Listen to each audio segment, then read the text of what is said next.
So here's a scenario that happens to me quite often. Right now, it is the start of octopus season, and I filmed about everything else I need, but everybody knows that I'm on the hunt for a mimic octopus. I really want to get that footage. And then it finally happened. I finally got the call. One of my friends has found the mimic octopus on a certain dive site, and I better hurry down and get there, but while it's still there. And so I start getting my gear together. I start making the phone calls. Hey, somebody come dive with me. Can't do it, can't do it, can't do it. I just cannot find a dive buddy that day, and by the time I do, on another day, the mimic is gone. I've totally missed it. Now don't tell me you haven't been tempted to just strap on that tank and go out alone. We all have. But you know what? Let's do it right. So today, down here at Critter Republic Dive Center, I'm here with my instructor trainer Mark, and we're doing the SDI Solo Scuba Diver Specialty course. It's a course I haven't taken yet, never even thought of, but if you want to dive on your own in a safe manner, this is the course you gotta do. So let's get into it. It's gonna be a long day. With a course like this, there's a lot of paperwork, and once I'm done with that, we have half a day in the classroom learning everything I'll need to know about diving by myself, as well as reviewing other things I've learned before and should already know, such as calculating my max operating depth and my air consumption rates and more. So yeah, another thing I like about SDI is courses tend to be cheaper because they're cheaper for the facility to actually run. For example, I got a printed out manual for this course and every other course. I don't have to buy new manuals and new books every time I do a new course. We just have ones that we can print out and reuse every time. So just got the Solo Diver manual. It's got all the questions and knowledge quests and stuff I gotta do during the class, and then we go over it at the end. But anyways, I gotta focus on this class. It's not easy. Let's see how it goes. I'm getting a feel for what the underwater portions of this course are gonna be like.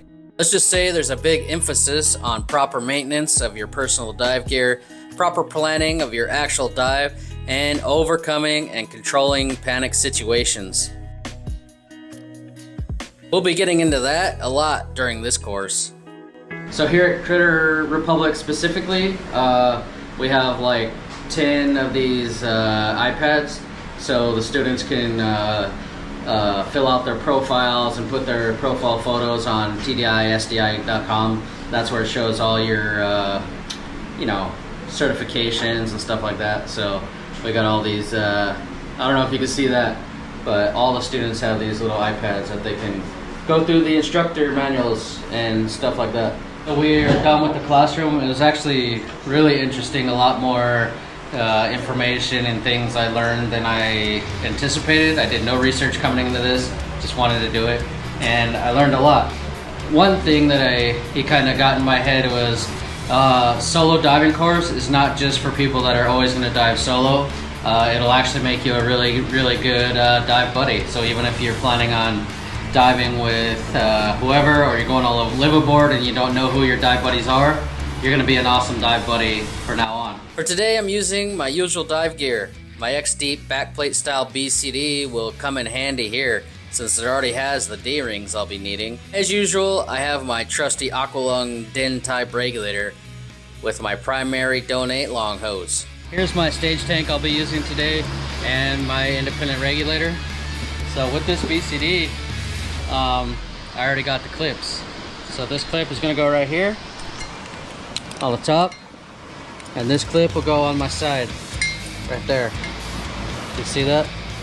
So what I'll do, because it's too much weight, we'll carry it down there, and then when we're ready to go, I'll clip it on my side, and then it'll be right here, and I can just easily reach over, look at the gauge if I want, pull this out, put it in my mouth, turn it on, and use it.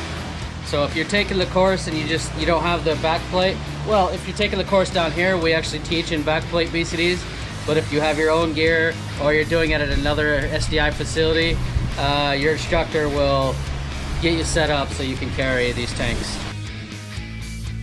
Some of the gear I'll be using includes a pocket that attaches to my leg, a line cutter in case of entanglements. I'm also grabbing a second surface marker buoy since I only had one. I put some zip ties in the pouch as well, which are great for a save a dive kit. I'm bringing a spare dive mask as well as a second dive computer, and just generally doubling up and preparing for any contingency that can come up on my own, whether it be an emergency or just something that can ruin my dive. Remember, of course, bring multiple torches if you're doing a night dive, or even just low visibility. Since I don't have a multi-gas computer, I got nitrox in both tanks, same mix, 32%, and I got both my computers set at 32%. I think we're ready to go now, so let's get in the water.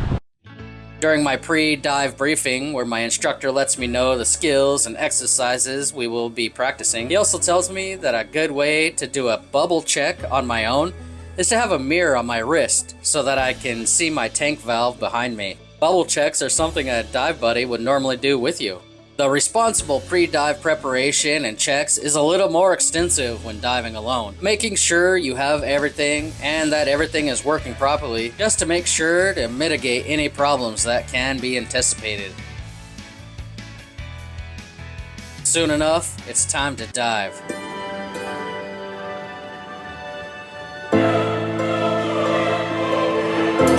Since this is my first time with the stage tank, we take a little bit of time at the beginning of the dive to make sure my buoyancy is on point.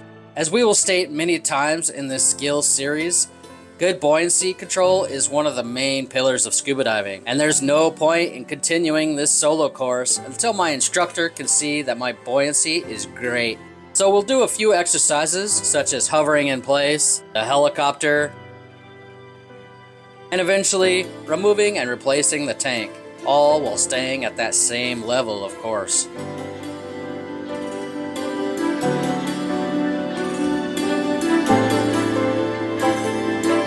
Next up, I am instructed to do an out-of-air simulation here at about 3 meters depth. So, as we had discussed on the surface, I signal that I'm out of air, turn on my spare tank, and switch regulators. As always, maintaining that hovering position with no level changes. Before talking about any other skills we are practicing, I want to reiterate one thing that my instructor really got stuck in my head as important. And that is that the goal here, and for any course really, is for us to be deconditioning panic. Panic is a hardwired reaction to emergency situations and threats, whether they are real or perceived, and is something everyone has, but that we need to learn to control. Panic has no place underwater. Panic is the wrong reaction to things such as equipment malfunctions, and we are working on reconditioning that reaction by practicing lots of drills and scenarios. A calm response is a good response, which allows us to identify, manage, and remedy any problems that may arise during your dive. One way to decondition panic is to challenge yourself with new and creative scenarios, and that is what my instructor is putting me through with this SDI Solo Diver specialty course.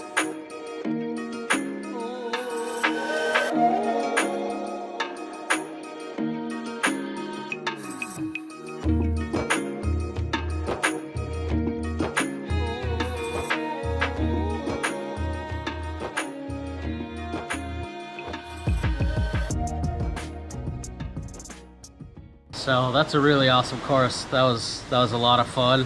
I thought it was going to be like really cut and dry common sense stuff, but it wasn't. There's a lot to it, and I'm glad I did it.